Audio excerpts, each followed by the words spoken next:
जी अस्सलाम वालेकुम सर, मैं 12 साल से गाड़ी चला रहा हूँ जी। मुल्तान से अमृतसर चुंगी छोटा हॉर्न मारते हैं मोटरसाइकिल वगैरह, अचानक आ जाते हैं, नहीं हटते। फिर अचानक बड़ा हॉर्न मारते हैं, लेकिन वो भी परेशान होते हैं। लेकिन मजबूरी है हमारी उनसे रास्ता मांगना, क्योंकि वो रास्ता नहीं देते, क्योंकि हमारी स्पीड होती है, तो टाइम का मसला होता है। क्योंकि उनको ये चीज़ तो नहीं है ना, भी गाड़ी आ रही हो तो अपनी मौज मस्ती जा रहे हैं, मजबूरी हमारे को बड़ा हॉर्न इस्तेमाल करना पड़ता है। सर 6 हॉर्न हमारी गाड़ी में लगे हुए, हर हॉर्न अपने हिसाब से इस्तेमाल करते हैं। इधर छोटा हॉर्न मारते हैं मोटरसाइकिल वगैरह के लिए, बिहार जेल नहीं है, फिर बड़ा हॉर्न मारते हैं ये अचानक से आगे से साइड पे हो जाए।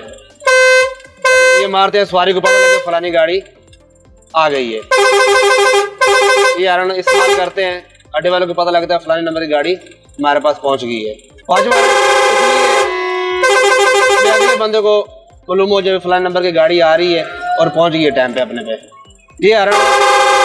ये वो वाला हॉर्न है जो अगर रास्ता नहीं देते फिर मजबूरी तौर पे इस्तेमाल करना पड़ा है। गुस्से में ये भी रास्ता मारे दो, हमारा टाइम खराब हो रहा है।